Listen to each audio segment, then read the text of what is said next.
Hello, everyone, and welcome to a brand new episode of the Jedi Way here on the Outlaw Nation channel. I am the Outlaw John Rocha, known as Rocha Fed around these parts, joined as always by the great Laura Kelly, co-host of the Force Post Pod, and big High Republic person, and of course, a co-host here on the Jedi Way. How are you, Laura? I'm doing great, John. I just finished reading the young adult High Republic novel recently, Ooh. Tears of the Nameless by George Mann. Absolutely loved it. I listened to the audiobook for most of it, and wouldn't you Nice. know, I just started it back over, just listening to it again. That's how much I enjoyed it. It's a good book.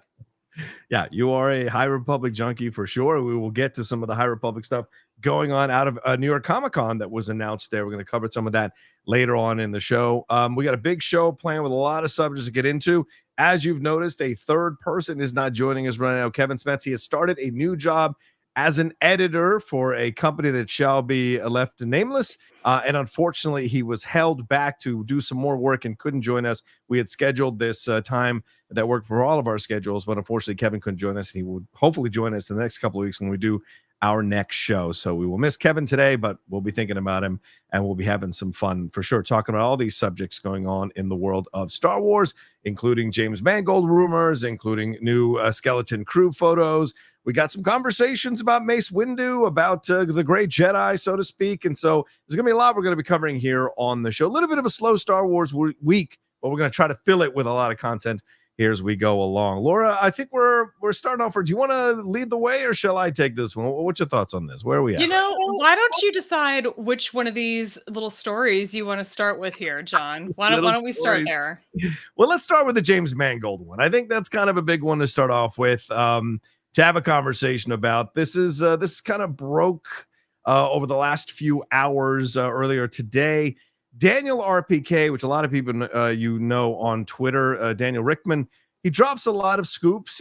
He's right and he's wrong in about equal measures for sure, but he is saying that after Complete Unknown, James Mangold is set to shoot his Star Wars movie, Dawn of the Jedi. It could happen as early as next year. So this is essentially he's announcing two things, that this will be James Mangold's next project and that he will begin shooting it early next year. Of course, this one explores the origins of the Jedi taking place in the earliest era in the Star Wars franchise. The film is set 25,000 years in the past. But we got so many of these other films, Laura, that are supposed to be happening as well from, with the Daisy Ridley film, with the Mandalorian and Grogu. Now, according to Giancarlo Esposito, possibly being a trilogy. This seems interesting to start this way, if it's true, because there have been rumors about the Rey film maybe being pushed. Maybe Charbine Obaid-Chinoy being replaced as a director. Maybe Sean Levy's the one that's going to come in. And Daisy Ridley said things are evolving in an interview this week for her Magpie film that she's promoting. I continue to be very excited. There will be an update soon. So when you hear this Mangold possibility, what comes to mind? What's in your head here on this one, Laura? I don't know. I just think that I am still in the camp of I think that the chance of this movie happening at all are pretty low, to be totally honest. I mean, this was one of the ones that I thought for a long time was sort of not on the back burner, but just farther back on the slate of what we were to expect. And I know that the Daisy Ridley movie was supposed to be a little bit further up, and now it sounds like there's a lot in flux there. And so things are probably just getting moved around a lot, but I don't know. I just have a hard time trusting any news when it comes to these Star Wars films that aren't currently filming. We know The Mandalorian and Grogu is currently filming and will likely continue to be filming into 2025. It wouldn't be a shocker for them to be filming 2 Star Wars movies in 2025 if another one starts. I fully believe that that's a possibility. I also have a hard time with the fact that Daniel Reitman keeps a lot of these stories behind a paywall. It just makes me a lot more suspicious. And you're right. He's got scoops, but some of them don't come to fruition and some do. Yeah. It's a crapshoot. But I think with this movie in particular, the concept is great. They announced it at Star Wars Celebration in London, and it sounded like he was excited, and I'm sure it's, at that point he was. But when these things just sit on the back burner, it seems like for so long, I can't blame a filmmaker for wanting to move on and actually get the schedule going with other works. So I think until the actors are on set and they're shooting, I just have a hard time believing any of this is actually going to come to fruition. But maybe that's just me being pessimistic. It was just your birthday. I hope you're feeling more optimistic about things, maybe on this story than I am, but what do you think? Yeah, I mean, I would love the idea of him starting to shoot sooner rather than later, because I've always suspected, not necessarily in your camp, Laura, but I think I'm in your camp adjacent. I always felt like this was the movie they announced as, like, if we get to it, it's the one that if it doesn't happen, no one's gonna go crazy about it, right? Because it's so far down the road here, and it's about the origins of the Jedi and all of this stuff. And of course, you can be crazy excited because James Mangold, and you want to see what he can do in a Star Wars setting. That is fun, but I always felt it's the one that they'll get around to it if it makes sense to get around to it, but could be sacrificed if they need to. So the fact that Daniel, and look, this is Star Wars. I mean, if you start reporting on Star Wars and you're not 100% accurate on this stuff, it can come back and bite you in the ass. So I don't know what the logic is here if he's not 100% sure on this particular rumor. But if they are moving this up, this tells me that the Rey film is certainly not in any way, shape, or form ready to go yet. But I also would be surprised, Laura, because you got to cast, you got to get people together, you got to clear schedules, you got to set locations, you got to do so many things if you're supposed to start early next year. So many more things need to be set in motion.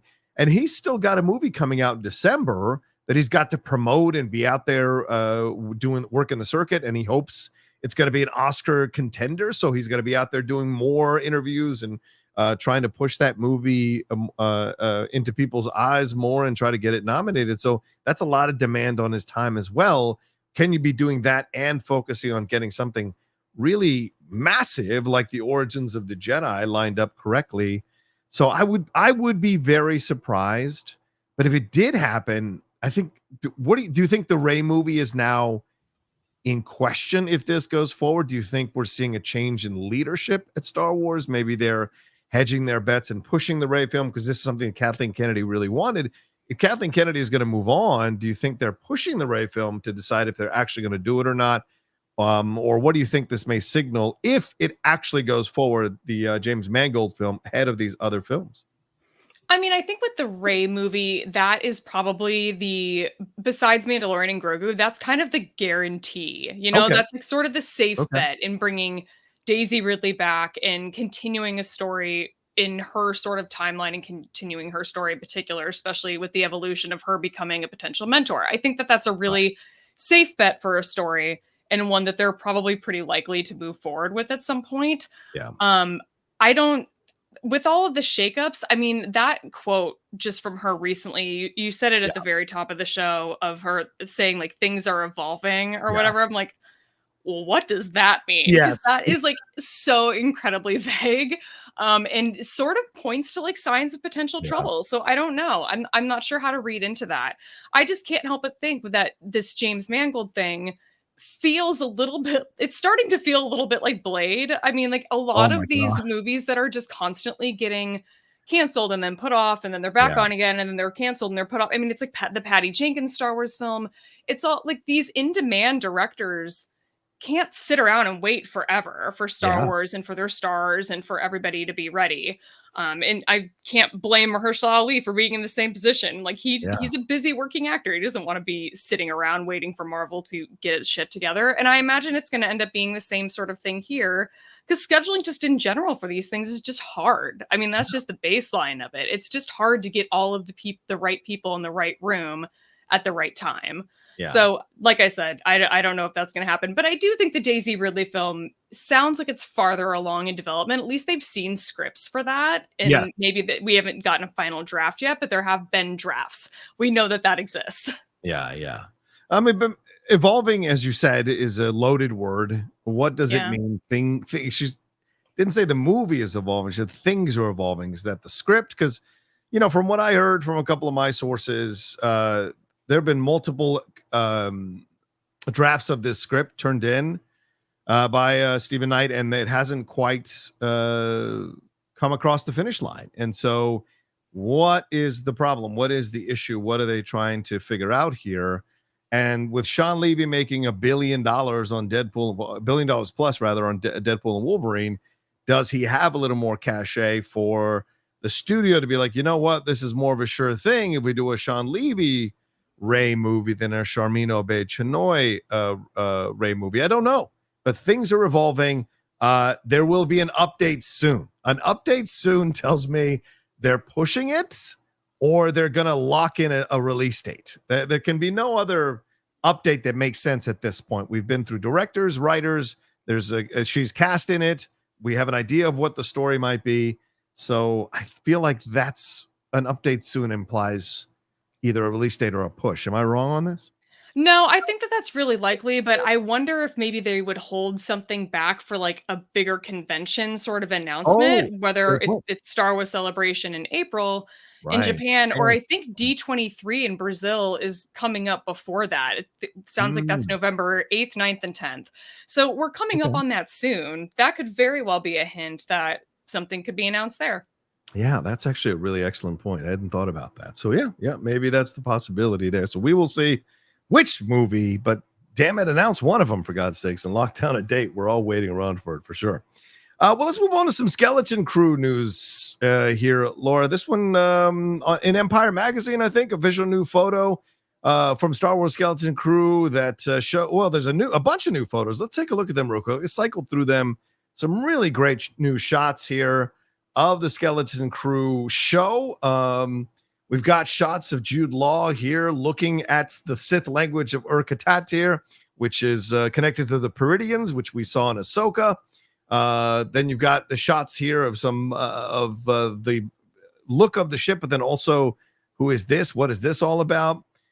This shot here of some lightsaber being drawn against a creature here. Is that a game?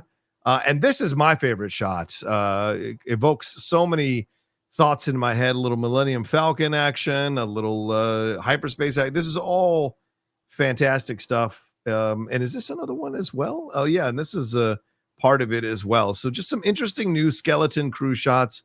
What do you take away from these shots here? Does this get you even more excited? The fact that they're making this stuff very much canon and going forward with it off of Ahsoka and expanding out the idea of the Peridians and the situation here. What do you think of this stuff?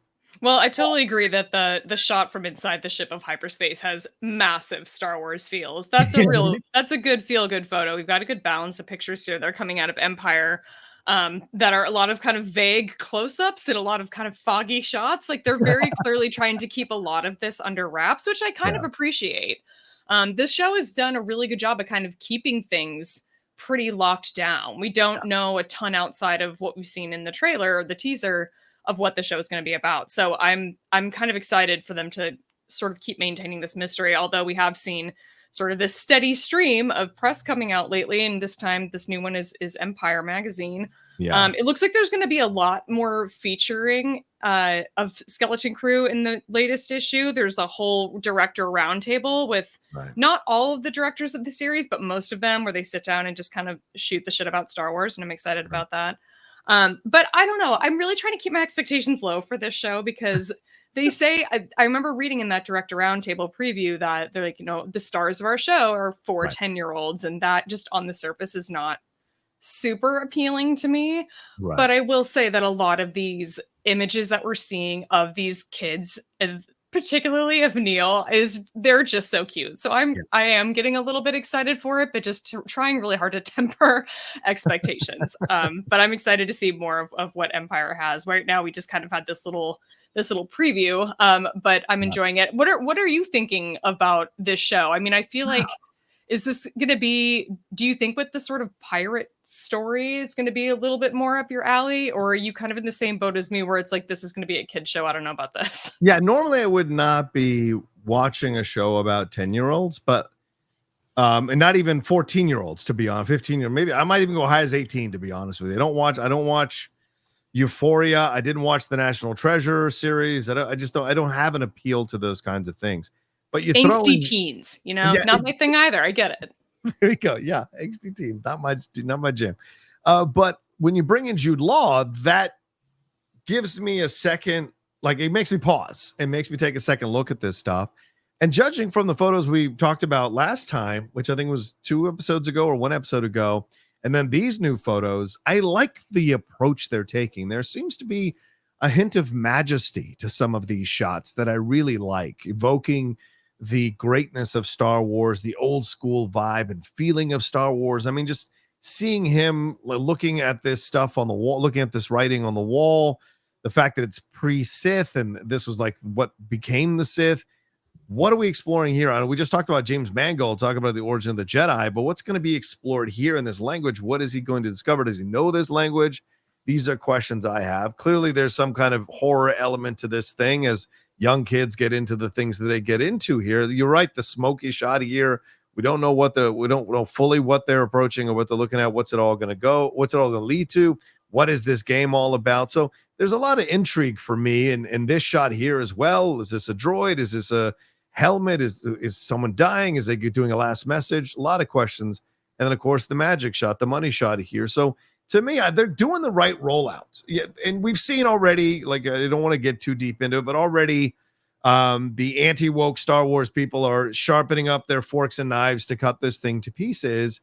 But I personally think the rollout has been nice. It's been subtle. It's been relaxed. It's been some cool photos. They dropping little hints about what it's all about. So for me, it could be a fun watch if it kind of walks that line between kid and adult, like Pixar does, that kid and adult line. If it walks it really well, then I think I'll enjoy it. A lot of people love Goonies who are adults, and Goonies has some darkness to it amidst all the kids acting crazy and stuff throughout. So, there's elements here that make me interested to see it for sure. Yeah, and Screen Rant, the way that they covered these photos and these Empire snippets that we've gotten, talk about how like the timeline has been clarified, they think, with this. I didn't realize that it wasn't clear. I thought it was clear that it was taking place like concurrently with Ahsoka and The Mandalorian, but I guess maybe that wasn't obvious to everybody. But it sounds like that's what the sort of confirmation that we're getting. Now, what season of The Mandalorian it's concurrent with is probably a better question. It doesn't sound like we get that answer, at least in the kind of previews that we've seen so far for this. But I would assume that it's going to I assume Ahsoka lines up closer to season 3 of The Mandalorian than it does season 2, but who knows? And that this show will line up with that. I get kind of bogged down in timelines sometimes. I just really want them to be made obvious and clear. And so many times, even in Star Wars and in the books and in the High Republic, even it's not always 100% clear. And I find that kind of frustrating. So hopefully we'll get more answers about that later on. But at the moment, you're right. I'm glad to sort of just be along for the ride while they lay the breadcrumbs for us. I don't need the whole sandwich yet, like just piece by piece. Yeah, exactly. And they know what they're aiming for with this one. And so if you're on board with it, great. If you're not on board with it, it's not like they're going to change the show. So it is what it is in its approach. And they're dropping it near Christmas, I think, on purpose to have that to appeal to families who can watch this with their children and enjoy it together. So that's kind of how I'm looking at it. I don't think it's going to be weighty Star Wars. It's not going to be Andor or anything like that. But I think there will be some darker elements to it that make it interesting. At least I hope so, especially when you're bringing someone like Jude Law to be kind of the main adult lead of this thing, leading the kids into the adventures that they're going. And you're going into a place called Wild Space, Laura, which immediately makes me think of Westerns and shootouts and all this kind of stuff. And rebellious things happening. So what are they going to experience in Wild Space? I hope it's not Flea chasing young Princess Leia around. I hope it's something a little more darker than that when you go into that area. So I like the rollout. I think we're both in accordance on that. It's fun to see what's happening, and new little pictures are great to see. But we're gonna see real soon whenever we get the screeners for this thing and see if it's going to be any good. All right, where are we off to? Where do you want to go next? I picked the first two. Anything you want to talk about or jump into here? No, I think you want to talk about Grey Jedi. So I think we should get into Grey Jedi before we talk about some of the publishing stuff. Laura talked me into it. There it is. Bing, bang, boom. Yeah, Laura texted me and she said, hey, it's your birthday, or it just was your birthday. Why don't you get to choose a subject we can talk about? And this is absolutely one I definitely want to talk about. And it just happened to coincide with an article from Screen Rant talking about the Grey Jedi and talking about the controversy around the Grey Jedi, this non-canon concept that remains highly controversial. They cite Grey Jedi like Qui-Gon Jinn, Quinlan Vos, I personally throw in Bale and Skull, as they do here in the article as well, and for those of you who may be new to this, the term Grey Jedi means a Jedi who doesn't adhere to the expectations of the Jedi Order, or it can refer to a Force user who toes the line between the light and the dark side of the Force. They have their own interpretation of the Jedi Code, or a Force user who dabbles in both the light side and the dark side of the Force, such as Bale and Skull did in Ahsoka, for sure. And this term Grey Jedi has its roots in Star Wars Legends, which at times made direct reference to the Grey Jedi. So, and the article goes on to talk about the Mortis gods as well, and that situation there, and the idea of balance to the Force, and then also, well, can there be Grey Jedi when the Jedi is supposed to be ultimately good and a servant of the light? So it's a lot of questions to look through, or it's a lot of stuff to kind of walk through and discuss. Laura, what do you think about Grey Jedi? Where are you on it? And do you think it should stay non-canon, or do you think we're just kind of moving towards it as we see more of these Jedi with questionable motives and moves in these shows and in these recent movies? Well, no, I think it should definitely stay non-canon. And I've expressed this on this show before, that I think Grey Jedi are I just think it's a dumb concept. I'm sorry. No! I don't buy into it at all. Laura, I don't. it's my birthday, Laura. I just don't. And I'm letting you have this one, and I'll let you make your argument here, but I have a hard time even believing that anyone could read this article and still walk away from this being like, yeah, this should be a thing. No, I just am not buying into it. The concept alone, just on its surface, it just doesn't line up for me. When you're talking about Jedi that are towing the line of like dark/gray in terms of like the bigger picture. I'm not talking about just like day to day, you have like a little slip with the dark side. It happens to everybody. Everybody makes a mistake or whatever. I'm not saying that that's sending you down a dark path permanently. People like Bale and Skull have chosen to go down a darker path on a more permanent, like philosophical basis. And so I just kind of think that it's one of those things where if you were to be like, I'm a virgin, but I'm also a prostitute, that's what Grey Jedi kind of comes off to me as. I'm like, you can't be a Jedi and be dark, like as a baseline. It just doesn't make sense as baseline to me. I get the appeal. I understand like a character being morally gray is appealing and makes the character more interesting. We have lots of Star Wars characters that are morally gray. You could argue that any number of Mandalorians, including Din Djarin when we first met him, were sort of on the morally gray trajectory. And yes, it makes them interesting, but I don't think that by any stretch of the imagination that Qui-Gon Jinn had a dark streak in his body. I think that he didn't like the order, the Jedi Order, in terms of like the institution, and he had the ability to sort of see through all of its flaws. And I think that doesn't make him a gray or dark Jedi at all. I think that just means that he had a little bit more self-awareness, but he was still always somebody who went to the light. So that's just kind of, it's a whole surface level thing for me. It just doesn't really go that deep. Just on the surface, it's just a concept that does not make sense to me. But this article points out, I understand why it's appealing as a concept. Yeah, it's something that I kind of stumbled upon years ago at Collider, doing whatever, preparing something for the Jedi Council show we used to have over there. And I was like, oh, I like this idea. I've always liked this idea because it's Yoda who says that Siths deal in absolutes. So if you have to have the Jedi can only act this way, it becomes a religious thing. And if it becomes a religious thing, then it becomes about the diehard religious people who think this is the only way to be. And you're getting orders from this council, like you're getting orders from the Vatican, if I could put it in a Catholic construct. And that's where it becomes a frustrating thing to only be. You can only act this way, and only acting this way is your way of being a Jedi.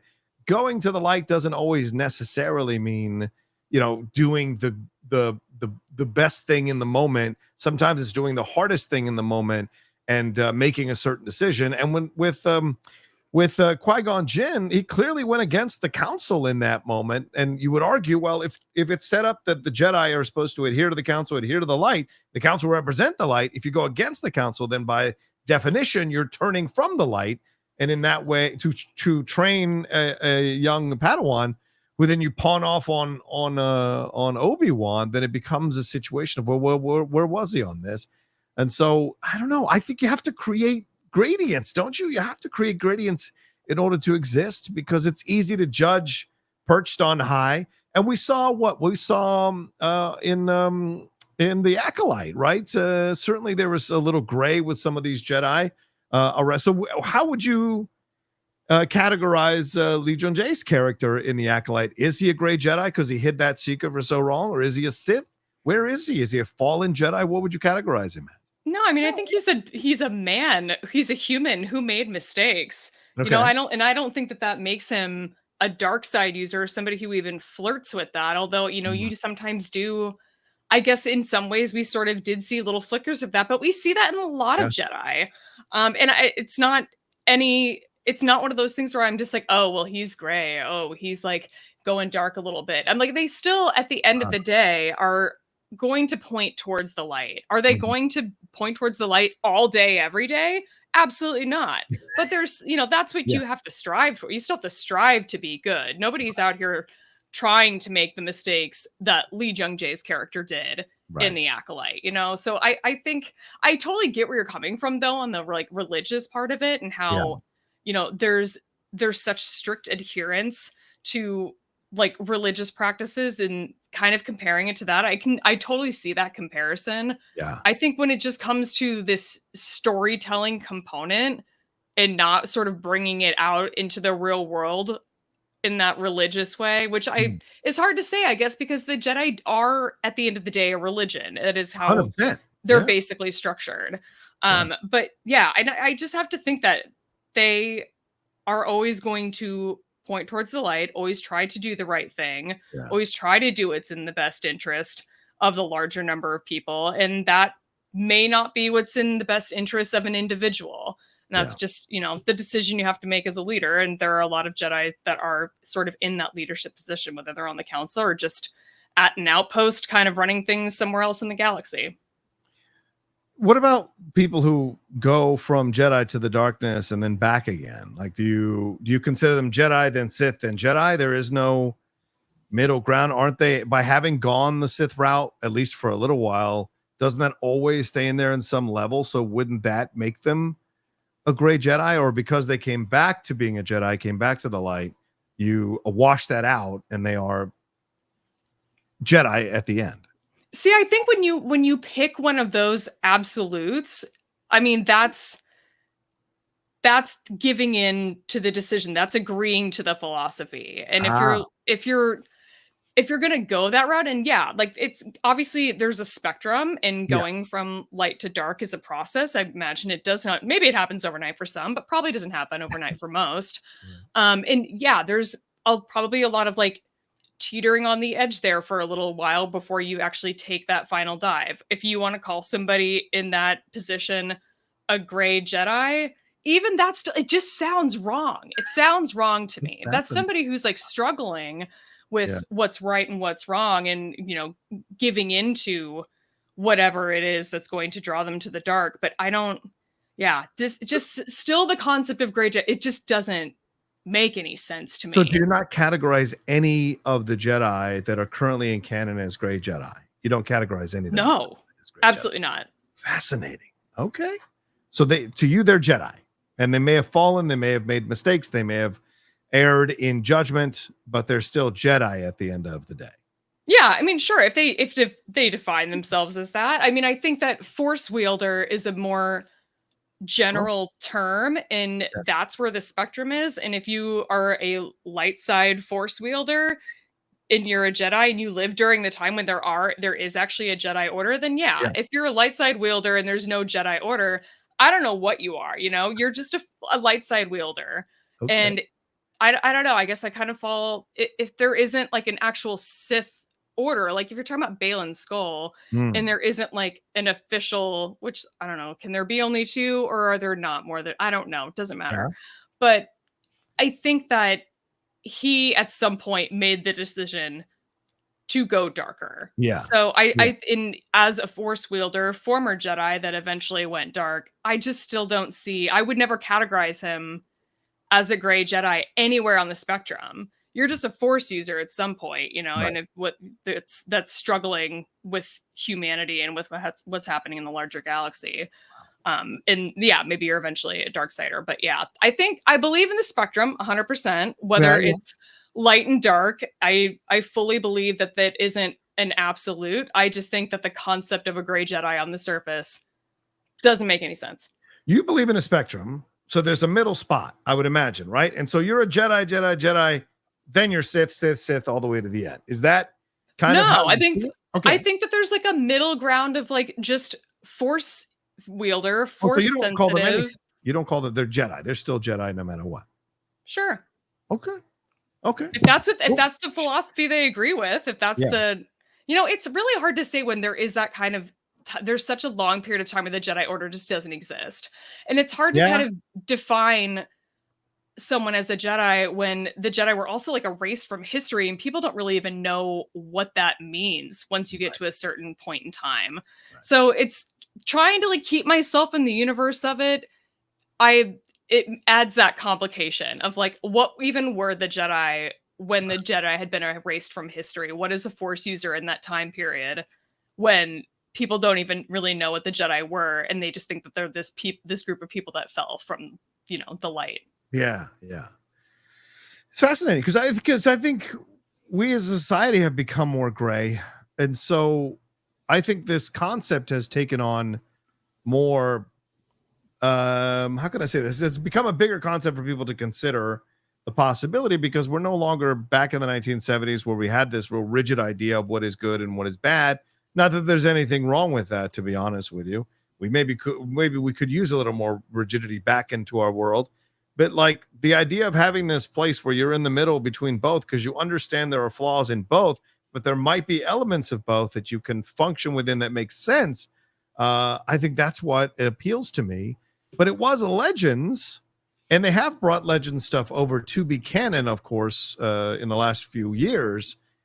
But yeah, they kind of hesitate on this one. They don't go 100% forward. So what about this other thing that's brought up in the article about the Mortis gods and the idea of balance in the Force? Did you think that this was a interesting example of that, or did you think this was just kind of explaining this out a little bit more, but in the end, still feeling as the writer of the article does that there is no thing as a Grey Jedi, and there should be no thing as Grey Jedi? What do you think about them conjuring up the Mortis gods or discussing it? I think that it's a good point. It's a good example. I don't think it's like the end all be all thing. I think it's just one of the sort of options of where people can lie. And I think, you know, what I should have answered when you said, you know, where do you land if you're in the middle? That would be the Bendu. That should have been my correct answer. And I didn't say that, but it's the Bendu. The Bendu is the one in the middle. But bringing it back to the Clone Wars, I love it.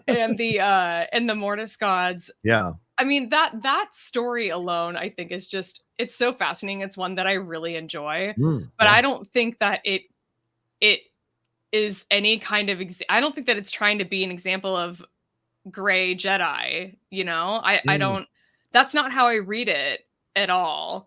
I mean, there's complexity in Force users. And I think that in this article, there's maybe a lot of use of the word Jedi where it should just be a generic term Force user. Okay. But yeah, the idea that, I don't know, is like the father the one that is kind of in the middle? Is that what that was kind of the concept. But yeah, I wouldn't call him a Jedi, and I don't think he would identify as that either. Yeah, it's a fascinating thing to talk about, bringing balance to the Force being equated to destroying the Sith.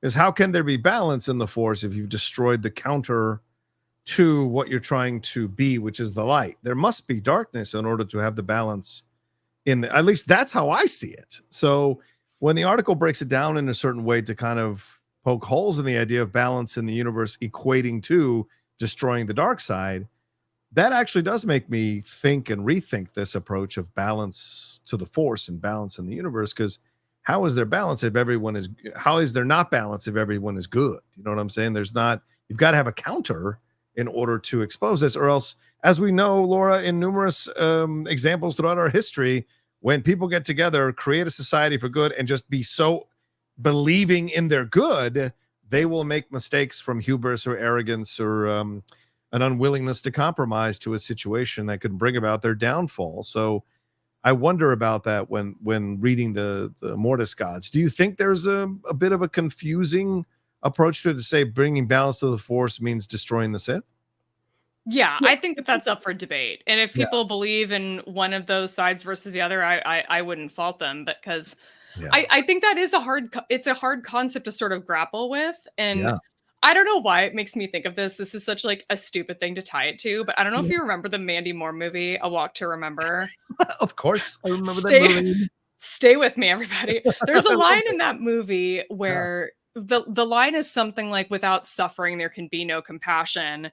And the Mm. response somebody gives her is, "Tell that to those who suffer." And Ooh, I think yeah, that that's like a really interesting way to think about like yeah, balancing the force. I'm like, it's not an answer. It's yeah, just kind of a weird like similarity analogy, I think, in terms of like what is the answer there? Is that like, is balancing, having a balance in the force, meaning there's no dark side? That's not right. possible. You know, it's just not. Whether the Sith are extinct or not, there's still going to be darkness Yeah, coming from somewhere in the galaxy. And does that mean that it has to automatically balance? I don't know. I'm yeah. not sure what the answer is, but I always, for whatever reason, when it comes to talking about the balance of the force, that line always comes to my mind, and I don't really know why.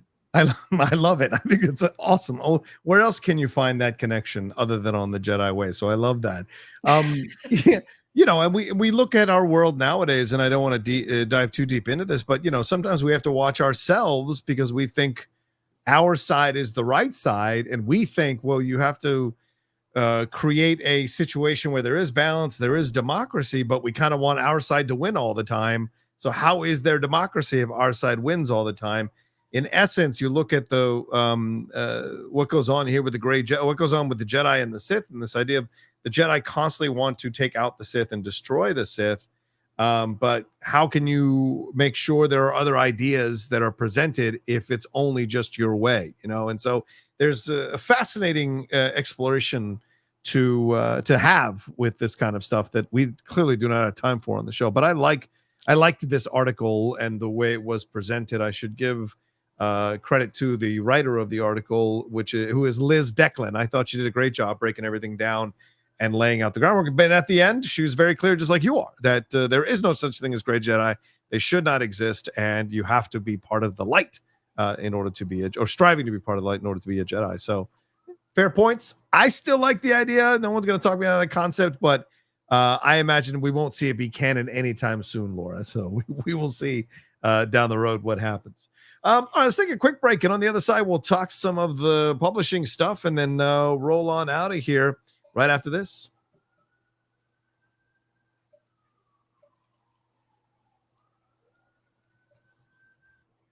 All right, Laura, speaking of the dark and the light, we got ourselves a comic book series coming. Where do you fall on this? The legacy of Vader comic here that essentially confirms that Reylo is a canon thing. This is fast. This is apparently like Clone Wars. They're going back in and using this comic series written by Charles Soule to essentially retcon Kylo a little bit and make certain things fit in certain ways.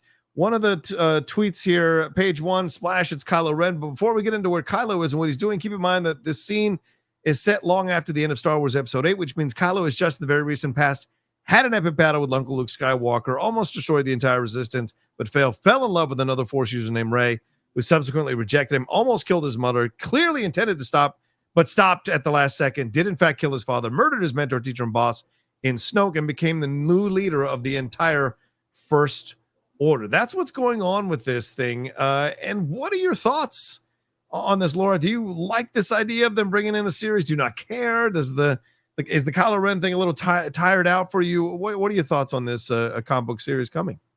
Listen, I had a Kylo Ren phase. You had a Kylo Ren phase. Everybody had a Ben Solo Kylo Ren phase, or a Reylo phase. I'm just kidding. I know you didn't, but I did not know. I certainly did. I loved Kylo Ren for a long time. I have a mug of his helmet around here somewhere. Wow. But I think I really enjoyed Charles Soule's comic series. He had a mini series a few years ago called The Rise of Kylo Ren. And Mm, I didn't go into it expecting to enjoy it, to be yeah, honest. And I really loved it. yeah, And from what I understand, this is going to maybe pick up some of those story threads, which makes me a little bit more intrigued. I tend to be a little bit picky when it comes to Star Wars comics. There are a sure. lot of them. It's far too many to keep up with. I have no interest in keeping up with all of them. So I kind of pick and choose. Even amongst the High Republic ones, I don't read all of them. But this is one that I think I might read. I am glad that we're taking a little bit of a break from like Vader centric comics. I'm Mm. on that same note, like this is called The Legacy of Vader. I'm like, I feel like they couldn't quite get away from calling it something else. Like Vader is just their True. little safety blanket, and they need to just cover themselves up in it before they can put anything else out, apparently. And that's all well and good. If that's what, draws in the numbers, then power to them. But Yeah, I am looking forward to this. I actually really love that this guy who's a senior editor at Marvel posted this, yeah, that fell in love with another Force user named Rey who subsequently rejected him. I mean, Homeboy just canonized Reylo just right there out in the basic. open. Like with Right. the preview of this comic, he just put it out there. I mean, I think it was canon to begin with personally, and I Mm, was really feeling that idea for a long time. I've kind of like just moved on from it. I'm not hovering over the Reylo tag yeah. on Archive of Our Own. That I've moved on. Like I have a different obsession at this point, but that was like one that I really enjoyed for a long time was that couple because I love shipping in Star Wars. You all You know this do. about me. You You know that do. this is a thing. I need to have a ship in order to be happy, and for a long time this was it. So I'm happy to go back and revisit this. When it comes out, I think that'll be exciting. And Charles Soule's great, you guys. If Yeah. any of you who have read the Vader comics, you know how great of a writer he is.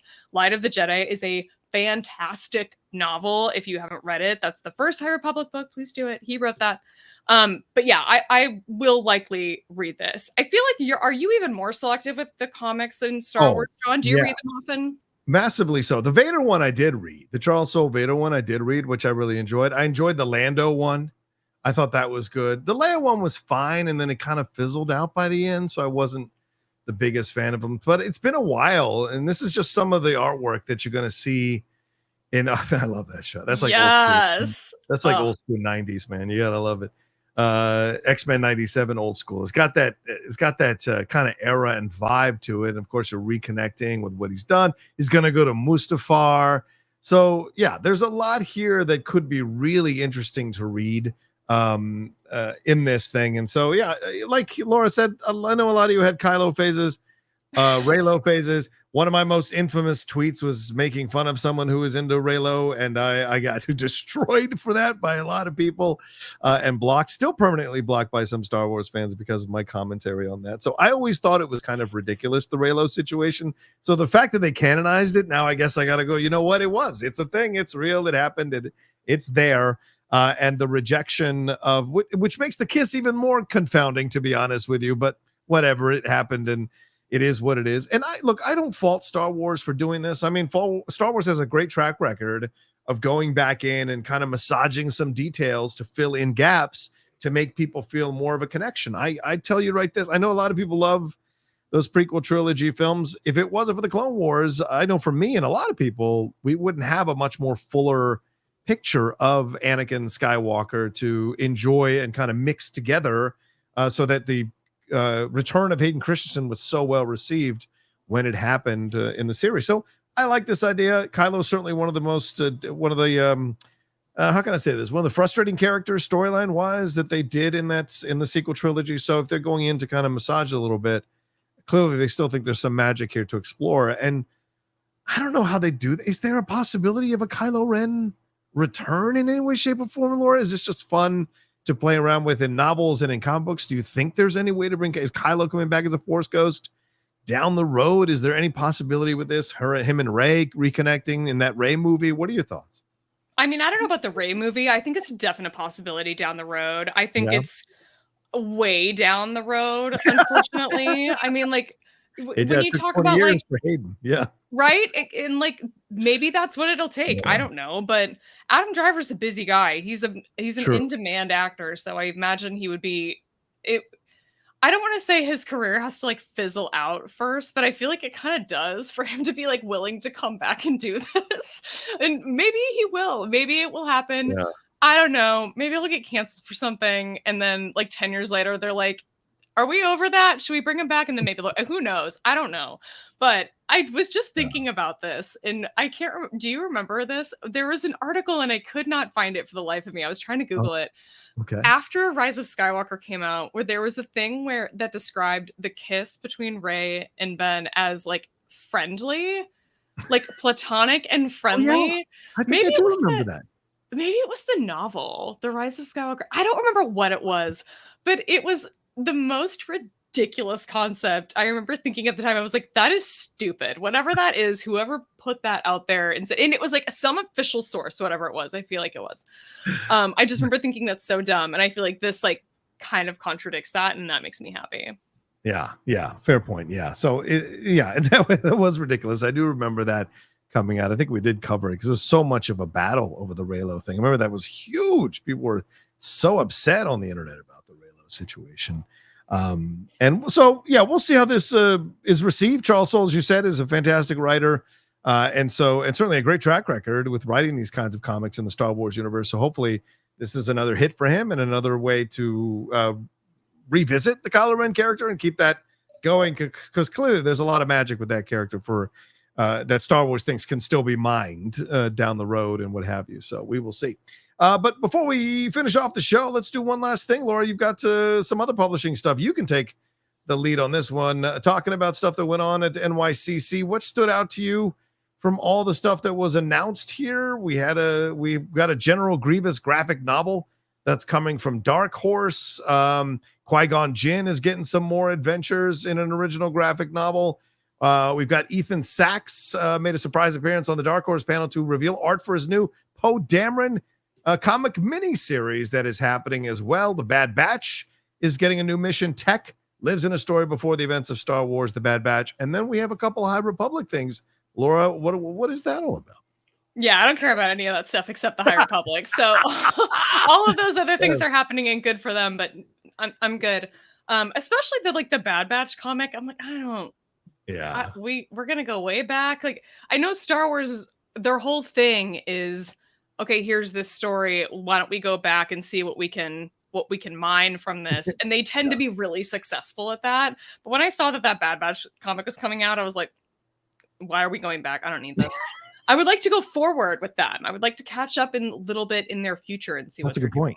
But my thing that I am fully obsessed with that came out of the publishing panel was that the Jedi Knights in the High Republic in Phase 3 are getting actual like knight costumes. They are going to be dressed in like knight in shining armor, actual armor.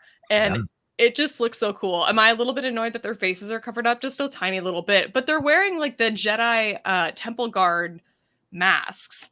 And I just think that the look is just so cool. I think we got concept art for 5 of them. Yeah, let me bring that up as you're talking about it, and we can share it. I'll share it as you talk about it. Go ahead, keep going, Laura. Sorry. Yeah, this is what you're talking about. Yes, I am. Yes, I am. So if you scroll over to Bel Zettifar, I think he's the 3rd one. I saw a lot of people sort of questioning. He has a dog in the High Republic. His dog's name is Ember. She's a Charhound, and she has been with him in every concept art that we have seen of Bel Zettifar, which isn't a lot, but it's enough. And the fact that she's missing from this is a little bit suspicious. I'm a little bit worried for the fate of that character. Okay. But beyond that, I think everybody looks amazing. And anybody who read Tears of the Nameless, if you're not caught up on that, maybe skip forward in this just a few seconds. But in that High Republic story, they discovered that there is a like mineral or an ore or some sort of metal that is resistant to the blight that is attacking the galaxy in the High Republic era. And I wonder maybe if they are embedding that in this armor that they have built and that they're putting all of these Jedi in. Just an idea. But I really like the look of this one. It's really funny because the first one is Avar Kriss, and she wears the diadem, the like sort of circlet around her head, and you can Yeah. see the jewel built into her mask. She's got one of the little like jewels actually Wow. in her mask on the outside, which I just think is so neat. Yeah. Anyway, that was one of the things that I was just obsessed with, and all of those pictures were coming out during Comic-Con. I could not look away. We got cover art for a couple of the High Republic novels that are going to be coming out in 2025, so that's really exciting. And then of course there's an Acolyte novel that's coming out that's going to focus on Jeki and Yord. So that'll be, I'm sure, interesting and hopefully a little bit of consolation prize for the people who are sad that the Acolyte got canceled. I believe that's being written by Tessa Gratton, who just wrote one of my favorite Star Wars novels of all time, Temptation of the Force. So I have no doubt that regardless of what you thought of the Acolyte, that will be a fantastic novel. I'm sure of it. Well, they're leading with both of them. So that tells me they know that these are characters that people loved. So that makes all the sense in the world to have them together going on some sort of mission. But there's a lot of High Republic stuff here. I was really surprised at the amount of High Republic stuff that they announced here. Look at that. I mean, this is fantastic art. Oh my God. This one I cannot get over. This is so big that this is happening because these two characters have been like at odds with each other for this whole phase and beyond this phase. And the fact that they are like, I don't know, dancing or something together. And this is absolutely mind-boggling. So this will be really interesting to see play out as to where that concept art is from. This is really cool too, as well. This is awesome. I mean, this looks pretty badass in terms of the design and look of this. And then this as well. This looks so cool in the way it's drawn and the detail and what have you that's going on in this stuff as well. So yeah, really cool stuff that you can take a look at from New York Comic-Con publishing wise. So Star Wars certainly realizes that that's an area they are getting a lot of success in, or else they wouldn't be announcing so many phenomenal projects to cover all kinds of different types and eras of Star Wars. So it's great stuff to go take a look at for you all as well. And of course, a lot of High Republic stuff for Laura Kelly for sure. Anything more, Laura? Anything more we need to cover? Are we good to go to wrap up here on the show? No, I think we can wrap up. I think we got it all. All right. Well, thank you all so much for joining us for this conversation of things going on in the world of Star Wars. We hope you enjoyed it. Please let us know your thoughts on all the subjects we talked about. Where do you fall with the Grey Jedi? Are you with Laura? Are you with me? Are you somewhere in the middle? Are you gray on the Grey Jedi? Let us know down in the comment section below. Let us know what you thought of the new covers and the looks of the publishing stuff. What are your thoughts on this Legacy of Vader comic that's connected to Kylo Ren, the new Skeleton Crew photos, and your thoughts on the James Mangold rumor? Do you think that's going to happen? And your thoughts on the Rey movie? Where is it at right now in your mind? We'd appreciate you leaving your comments, hitting a like on the channel down below, and subscribing to the channel as well. Laura, another fun show. Please let people know where they can find you and what you got going on. Yeah, this was great. Hopefully we have Kevin back in a couple of weeks, and hopefully he's not so bogged down in work. Poor guy. But if you want to follow me on Twitter, you can find me at shutup_Laura. I am there often talking about Star Wars and more often talking about the High Republic specifically in Star Wars.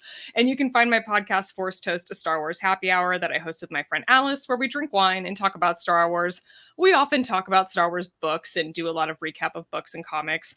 And you can find that on Twitter at Force Toast Pod. Do you guys have a new one coming out? A new episode coming out? Not this week. We will have a new episode out, I believe, on November 5th. I think whatever the Tuesday of that week is. Gotcha. All right, there you go. And as for me, you can follow me at The Rocha Says on Twitter, Instagram, and TikTok, The Outlaw Nation on Twitch. All right, Laura, thank you so much. What do we have to tell them before we get on out of here? Until next time, remember, your focus determines your reality.